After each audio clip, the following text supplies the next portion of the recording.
Deep videos.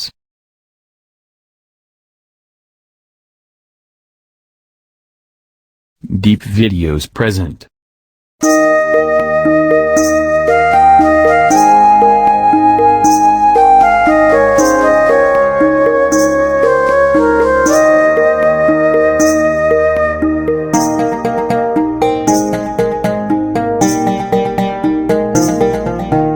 মায়ের পায়ের জবা হয়ে ওঠ না ফুটে মন, আমার মায়ের পায়ের জবা হয়ে ওঠ না ফুটে মন। তার গন্ধ না থাক যা আছে সে নয় রে ভুয়ো আবরণ, গন্ধ না থাক ও তার গন্ধ না থাক যা আছে সে নয় রে ভুয়ো আবরণ। মায়ের পায়ের জবা হয়ে ওঠ না ফুটে মন, আমার মায়ের পায়ের জবা হয়ে ওঠ না ফুটে মন।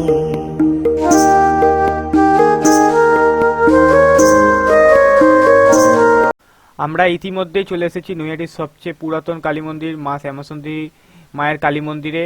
তো চলুন জেনে নিই এই মন্দিরের কিছু ইতিহাস এবং এই করোনাকালে কালী পুজো কীভাবে এই মায়ের মন্দিরে অনুষ্ঠিত হতে চলেছে। তো চলুন দেখে নিই এই ভিডিও।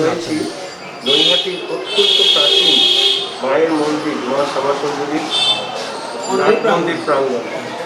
আমরা আমাদের এখানকার অন্যতম সেবায়ী শ্রী কালী শরণ ভট্টাচার্য মহাশয়ের কাছে এই মন্দিরের প্রতিষ্ঠা এবং এই মন্দিরের সম্পর্কে দু চারটি কথা আমরা শুনতে চাই। আনুমানিক 1682 থেকে 85 মধ্যে যেমন বর্ধমান থেকে আগত আমাদের পূর্বপুরুষ সাধু রামানন্দ ব্রহ্মচারী বিপত্নিক অবস্থায় তার একমাত্র পুত্র সদানন্দকে নিয়ে নৈহাটিতে এসে প্রতিষ্ঠা করেন এই কালী মন্দির। প্রথমে পঞ্চমন্দির আসনে প্রতিষ্ঠিত এই ঘট পুজো হতো। পরবর্তীকালে এই রামায়ণের ষষ্ঠ পুরুষ কালীপ্রসাদ ভট্টাচার্যের সময়ে এই মর্মর মূর্তি নির্মিত হয় বা তদবধি আজ পর্যন্ত পুজো হয়ে আসছে। এই মন্দিরে আপনি কত বছর পুজো করছেন? আমি এখানে পুজো করছি প্রায় 60 বছর। তাছাড়াও অন্যান্য আরও অনেক সেবায়িত আছে, যেমন আমার জ্যেষ্ঠ ভ্রাতা নিত্যানন্দ ভট্টাচার্য, আমার দুই ভাতৃপুত্র ভবানী প্রসাদ এবং অমিত ভট্টাচার্য, তারপর প্রয়াত অপর্ণা সাধন ভট্টাচার্যের পুত্রদের মধ্যে কয়েকজন, যেমন অনুতোষ ভট্টাচার্য, প্রিয়তম ভট্টাচার্য, অপর সেবাই প্রয়াত শম্ভুনাথ ভট্টাচার্যের পুত্র পিয়াস ভট্টাচার্য প্রমুখ অনেকেই এখানে নিত্য পূজার্চা করেন। আপনাদের এখানে কি কি পুজো হয়, কি কি সময়, কোন কোন সময় কি কি অনুষ্ঠান হয়? প্রথমত নববর্ষ অর্থাৎ পয়লা বৈশাখের দিন বহু ভক্তজন এখানে উপস্থিত হন এবং তারা পুজো দেন। যথেষ্ট ভিড় হয় এবং যারা সেবায়িত থাকেন তারা আন্তরিকভাবে তাদের শুভ কামনা করে পুজো অর্চা করেন। তারপর অম্বুবাচীর সময় আষাঢ় মাসে মায়ের 4 দিন যে পুজো অর্চা হয় ব্যাপকভাবে।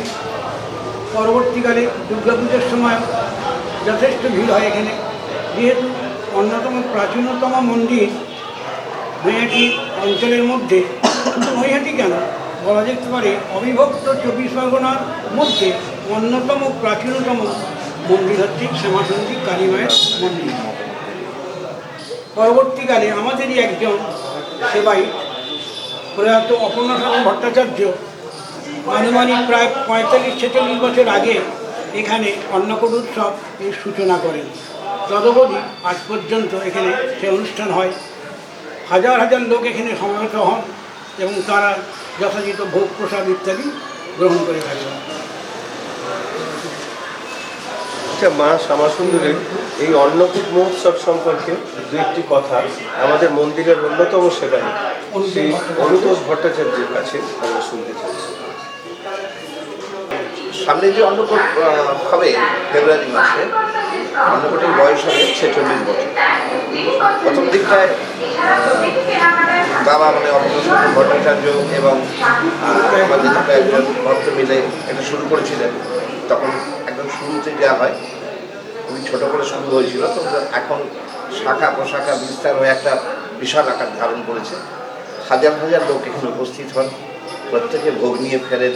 অত্যন্ত সুষ্ঠুভাবে একটা বেশ বড় অনুষ্ঠান পালিত হচ্ছে এখনও। এখন যে সিচুয়েশান চলছে জানি না সামনে ফেব্রুয়ারিতে কী অবস্থা থাকবে তার উপর ডিপেন্ড করছে।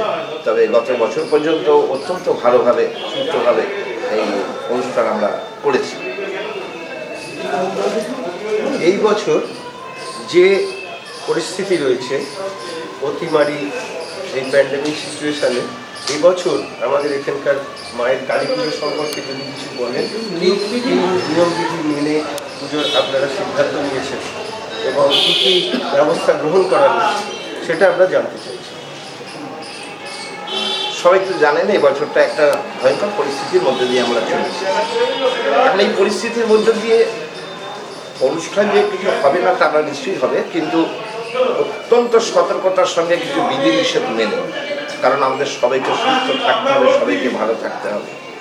তাই আমরা যে বিধিনিষেধগুলো অত্যন্ত গুরুত্বের সঙ্গে মানব, সেটা হচ্ছে মন্দিরে যারা প্রবেশ করবেন অবশ্যই মুখে যেন মাস্ক থাকে, এটা হচ্ছে প্রথম। সর্বাধিক দর্শন এবং মন্দিরের নাট মন্দিরের ভেতরে 10-12 জনের বেশি আমরা কাউকে একসঙ্গে প্রবেশ করতে দেব না। এবং পূজা চলাকালীন মন্দির গর্ভগৃহে আমরা কাউকে প্রবেশ করতে দেব না। নাট মন্দির থেকেই মন্দিরের ভেতরে 5 থেকে 7 জন করে যাবে কি 10 জন করে যাবে। পুরোহিতরা থাকবেন, তারা পুজো করে দেবে, অঞ্জলি দিয়ে দেবে। পুজো অঞ্জলি হয়ে গেলে সঙ্গে সঙ্গে তারা মন্দির প্রাঙ্গণ ত্যাগ করে তারা বেরিয়ে যাবে। পরের 10-12 জনকে সুযোগ দিতে হবে। এইভাবে আমরা এটা মেনটেন করব এবং সর্বদাই এটা মাথায় রাখতে হবে, সোশ্যাল ডিস্টেন্সিংয়ের যে ব্যাপারটা আছে সেটা মাথায় রেখেই কিন্তু এটা করতে হবে। আর সবার কাছেই অনুরোধ ভক্তবৃন্দের কাছে এ ব্যাপারে তারা সম্পূর্ণভাবে আমাদের যেন সহযোগিতা করে, কারণ এতে সবার স্বার্থ জড়িয়ে আছে। আমরা সবাই সুস্থ থাকবো, ভালো থাকবো, এটাই হোক শ্যামাসুন্দরীর কাছে আমাদের এবছরের পুষ্পাঞ্জলি, এবছরের প্রার্থনা। এবারে আমাদের এখানকার আচ্ছা, এবারে আমাদের মায়ের কাছে প্রধান প্রার্থনা কি হবে মায়ের কাছে, আমরা সেইটা আমাদের জানতে চাইছি। আমাদের কালীচরণ ভট্টাচার্য আমরা মায়ের কাছে ঐকান্তিক প্রার্থনা করব আপামর সকলে শারীরিক সুস্থ থাকুন এবং তাদের ভবিষ্যৎ জীবন যেন মঙ্গলময় হয়ে ওঠে। আমরা মায়ের মন্দিরের দিকে যাচ্ছি, মন্দিরের কাছে যাচ্ছি। আমাদের এখানে কয়েকজন উপস্থিত আছে, আমরা তাদের কাছে দুটো একটা কথা আমরা শুনব। আচ্ছা, আপনার নামটা বলুন। সীমা বিশ্বাস। আচ্ছা, আপনি কত বছর এখানে মন্দিরে আসছেন? প্রায় 10-12 আচ্ছা, আপনি কি আমাদের মা শাশুড়িরা এখানে বহু বছর ধরে রয়েছে। আচ্ছা এখানে পুজো আশ্রা দেন মায়ের কাছে। আচ্ছা, মায়ের কাছে এবছর আপনি বিশেষ কি প্রার্থনা করবেন? আজকে তো আমার ছেলে মেয়ের জন্মদিন, আচ্ছা। মায়ের কাছে কামনা করবো ওরা যেন সুস্থ থাকে, ভালো থাকে। তাছাড়াও সকলেই যেন শারীরিক সকলেই সুস্থ আর থাকে। এখন যে দিন এসছে সকলেই যেন সুস্থ হয়ে ওঠে, মায়ের আশীর্বাদে, মায়ের দয়ায় ভালো থাকে। সবই তুই না ছেলে মেয়ে। বল, এই বলে কিছু তুমি মন্দিরে আসো।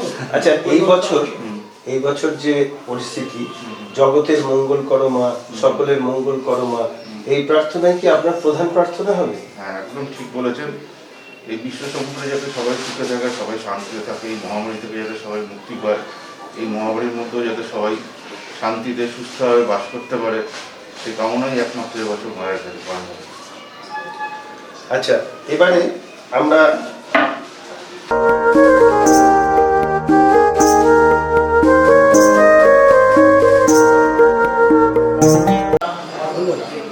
এই প্রসঙ্গে উল্লেখযোগ্য, এই মন্দির প্রতিষ্ঠা হয় রাজা হুসেন শাহের আমলে। সে সময় নবাব আলীবর্দী খাঁর শাসনকাল। নবাব আলীবর্দী খাঁ ছিলেন সিরাজউদ্দৌলার মাতামহ। ফলে এই মন্দিরের প্রাচীনত্ব সম্বন্ধে ঐতিহাসিক তথ্য বহু আছে এবং অনেক কিংবদন্তি শোনা যায় এই মন্দিরের সম্বন্ধে। আচ্ছা, এই মন্দির সম্পর্কে শোনা যায় আগে নাকি এখানে গঙ্গা প্রবাহিত হতো, এই কথাটা কি ঠিক? এই সম্পর্কে কিছু জানেন? হ্যাঁ, বিগত প্রায় 300 বছরের উপর তো, ফলে যেখানে মন্দির তার প্রাঙ্গণের পাশ দিয়ে গঙ্গা প্রবাহিত হতো। পরে মজিয়ে গিয়ে গঙ্গা এখন অনেক দূরবর্তী অঞ্চলে চলে গেছে এবং কথিত আছে আমাদের মা শ্যামাসুন্দরী নাকি নিত্য ব্রাহ্ম মুহূর্তে গঙ্গায় গিয়ে স্নান করে আসতেন। যদিও এর কোনো প্রামাণিক তো কিছু নেই, সবথেকে একটি বিশ্বাস উপলব্ধির ব্যাপার, এমন বহু প্রাচীন লোকের কাছে আমি শুনেছি। তাছাড়া এইখানে সাহিত্য সম্রাট বঙ্কিমচন্দ্র, মহামহাপাধ্য হরপ্রসাদ ভট্টাচার্য বা শাস্ত্রী মশাই, কেমন শ্যামল মিত্র গায়ক, লেখক, সাহিত্যিক, ঔপন্যাসিক সমরেশ বসু, তারও আগে কবি নজরুল ইসলাম এখানে এসেছেন এবং কথিত আছে নজরুল এখানে অনেক বহু শ্যামাসঙ্গীত রচনা করেছেন। তার মধ্যে অন্যতম হচ্ছে বলদে জবাবন, এবং তিনি তাঁর অন্যতম প্রিয় পাত্র ছিলেন প্রয়াত শ্যামাসঙ্গীত সাধক মৃণালকান্তি ঘোষ। তাকে খুব তিনি স্নেহ করতেন, তার দ্বারাই এই গানটা এখানে গাইয়েছিলেন এবং রচনাও করেছিলেন এখানে। আচ্ছা, আমি এখানে এই মন্দিরে ঘট প্রতিষ্ঠা সম্পর্কে একটু জানতে চাইছি। ঘটের নাকি অনেক মাহাত্ম্য আছে এবং বহু মানুষ এখানে এই এই সেই ঘট সেই দীর্ঘদিন ধরে যেটা সেই সম্পর্কেই আমরা জানতে চাইছি।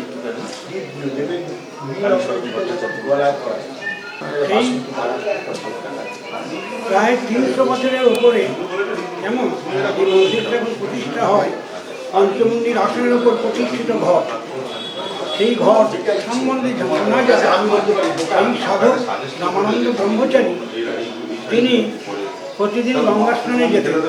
সেখানে তার এক সন্ন্যাসীর সঙ্গে সাক্ষাৎ হয়। সন্ন্যাসীর আলাপ আলোচনায় এই সিদ্ধ প্রভু রামানন্দের প্রতি অত্যন্ত খুশি হয়ে তাকে এক সিদ্ধ মন্ত্র দিয়েছিলেন। কিন্তু পরবর্তীকালে তিনি যখন জানতে পারেন যে তিনি তান্ত্রিক, তখন তিনি সিদ্ধ মন্ত্র ফেরত চান, কিন্তু রামানন্দ ব্রহ্মচারী তা দিতে অস্বীকৃত হন। তখন সেই সন্ন্যাসী তার একটা ঘট নিয়ে গঙ্গার জলে ফেলে দিলেন।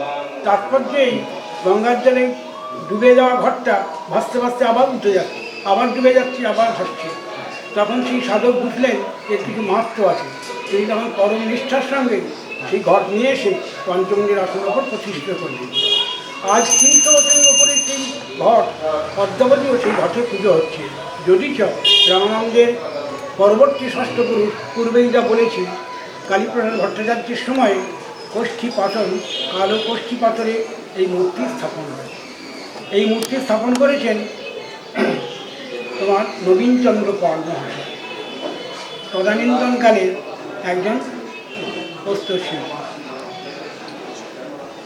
এবারে আমরা এখানকার আরও একজন অন্যতম পুরোহিত আমাদের শ্রী ভট্টাচার্য মহাশয়ের কাছে দু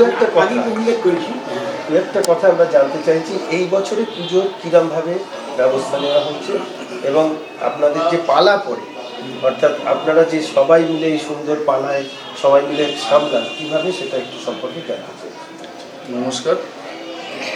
নমস্কার। আমি এই সর্বকনিষ্ঠই বলা যেতে পারে, মানে সব থেকে পরে আমি এই পৌরোহিত্য করতে এসেছি। আমার কাকা বা তার যে গুরুজনরা সবাই বলে ফেলেছেন, নিশ্চয়ই এই বিষয়ে বলে ফেলা হয়ে গেছে।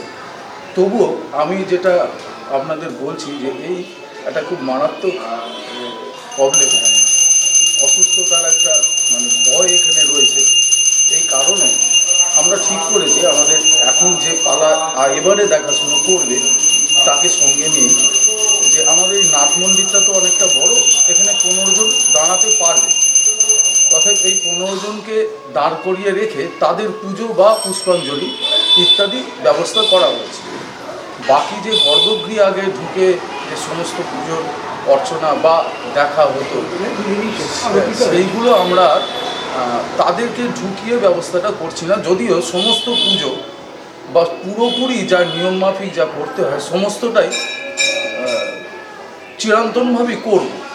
কারণ আমাদের যেহেতু এটা শক্তিগড় বহু প্রাচীন, এখানে পুজো হতেই হবে বা অন্যান্য সমস্ত নিয়ম আমাদের পালন করতেই হবে। যাই হোক, আপনারাও আমাদের সঙ্গে সহযোগিতা করবেন, আশা করি এই ব্যাপারটায় আপনারা মেনে নেবেন, কারণ এই বছরটা আমাদের সত্যিই খুব বিপজ্জনক বছর। নমস্কার। আচ্ছা, আমরা এখন আমাদের এখানকার একজন ভক্ত শ্রী কাঞ্চন সেনের কাছে দুটো একটা বক্তব্য আমরা একটু শুনতে চাচ্ছি। বললেন আমাদের এই মা শ্যামাসুন্দরী কালী প্রতিমা বহু প্রাচীন। এই আজকে নয়, আমার পূর্বপুরুষরা এখানে বহুদিন ধরে পুজো দিয়ে আসছেন। সেই ইয়েতে আমরা প্রতিদিন এখানে আসি, এই মায়ের দর্শন নিই এবং পুজো দিই। এবারে যে আমাদের একটা প্রতিমারই সম্ভাবনা হয়েছে, তার জন্য এখানকার যে ব্যবস্থা ওনারা করবেন সেইটা আমাদের সবাইকে মেনে চলতে হবে এবং পুজো আমাদের যেরকম আমরা দিই সেরকমভাবে দেবো, কিন্তু নিয়ম মেনে সব কিছু করতে হবে। আচ্ছা, আপনারা কি মায়ের কাছে এসে যে কোনো সমস্যায় মায়ের কাছে এসে আরতি জানান বরাবরে? নিশ্চয়ই, যখনই কোনো আমাদের সমস্যা হয় আমরা মা শ্যামাসুন্দরীর কাছে এসে তার কাছে আমাদের যা সমস্যা হয় নিশ্চয়ই আমরা জানাই এবং তার থেকে আমরা উদ্ধারও পাই। আচ্ছা, ধন্যবাদ। এবারে পুজো কিভাবে হবে এবং কি কি নিয়ম মেনে হবে সেগুলো সম্পর্কে সামান্য কিছু জানতে চাইছি।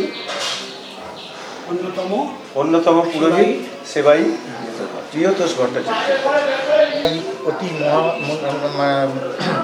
মহামারীর কারণে আমরা কিছু বিধিনিষেধ আরোপ করেছি, যেগুলোর প্রধান হলো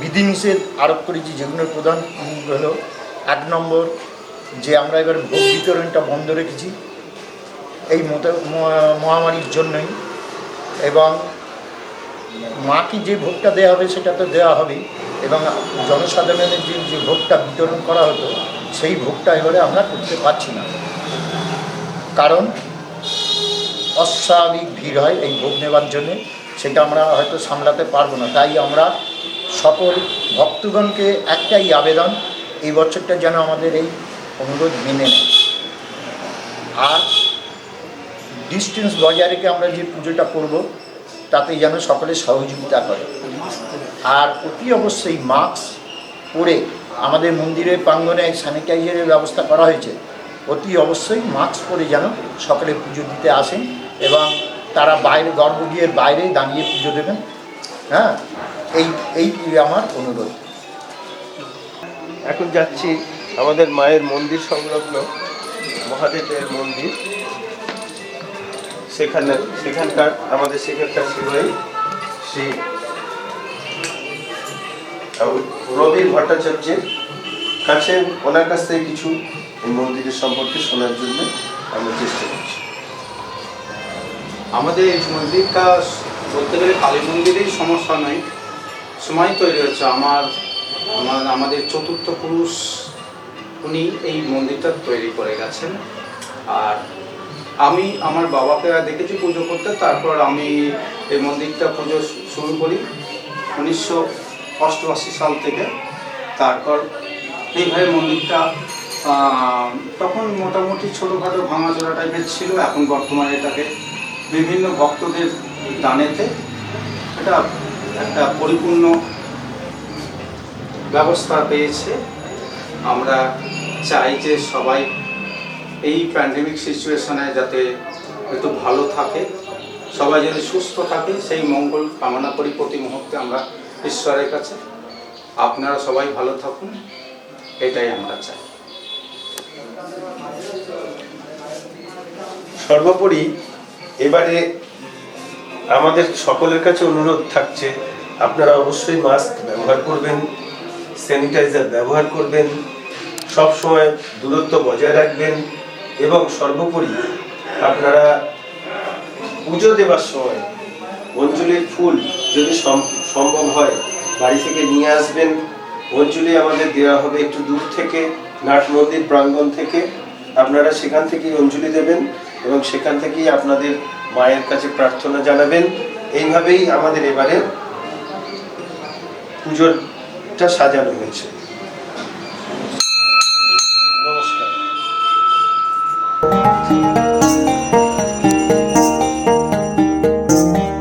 জানি জুই মালতী হায়, কত গন্ধ যে ছড়ায়, তবু ঘরের ফেলে পরের কাছে নিজের বিলায়।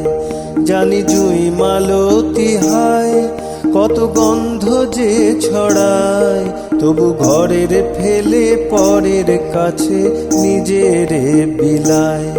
ওরে তোর মতো যে নেই কো তাদের মায়ে পয়ে আলাপন, তোর মতো যে ও মন, তোর মতো যে নেই কো তাদের মায়ে পয়ে আলাপন। মায়ের পায়ের জবা হয়ে ওঠ না ফুটে মন।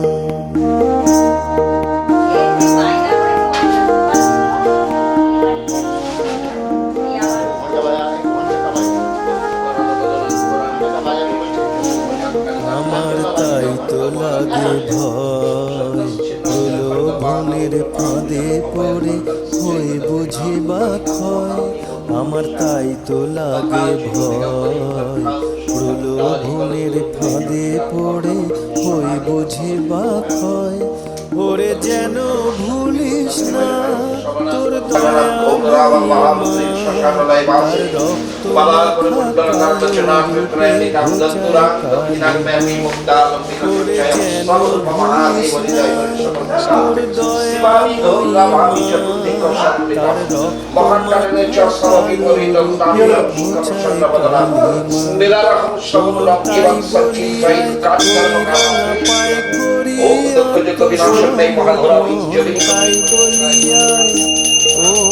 তাই বলিয়ায় ওই রাঙা পায় করি আত্মসমর্পণ।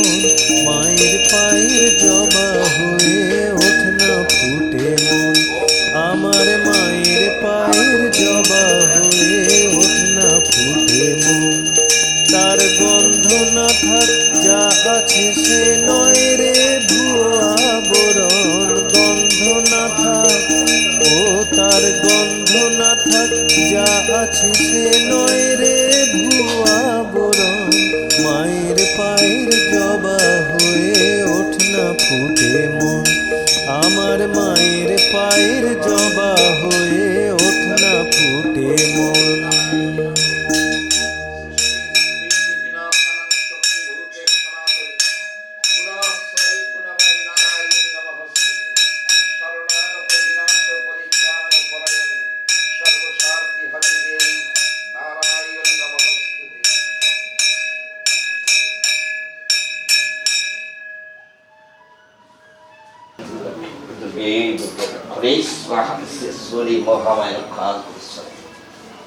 আচ্ছা, শ্যামল ভট্টাচার্য, আপনাদের তো পারিবারিক পুজো, এই পারিবারিক পুজো সম্পর্কে একটু কিছু বলুন।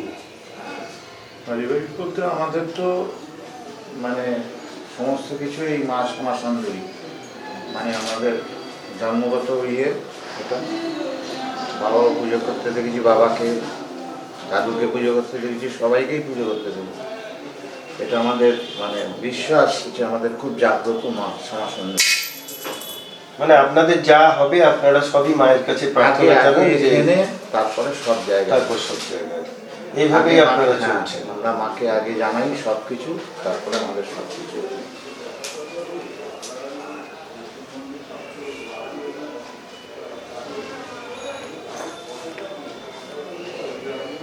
এখন যে মায়ের সম্পর্কে সংক্ষিপ্ত ইতিহাস নিলাম বা মায়ের সম্পর্কে জানলাম বা মায়ের কাছে প্রার্থনা জানালাম, ক্যামেরায় দীপ চ্যাটার্জি এবং প্রদীপ চ্যাটার্জির সঙ্গে আমি শুভাশিস মুখোপাধ্যায়। নমস্কার, প্রণাম জানাই মা শ্যামাসুন্দরীকে।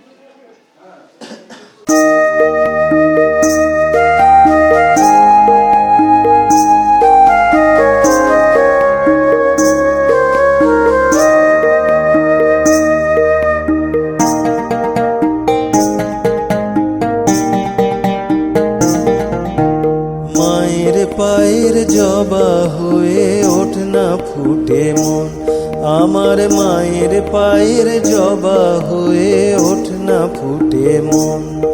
তার গন্ধ না থাক যা আছে সে নয় রে ভুয়ো আবরণ, গন্ধ না থাক ও তার গন্ধ না থাক যা আছে সে নয় রে ভুয়ো আবরণ।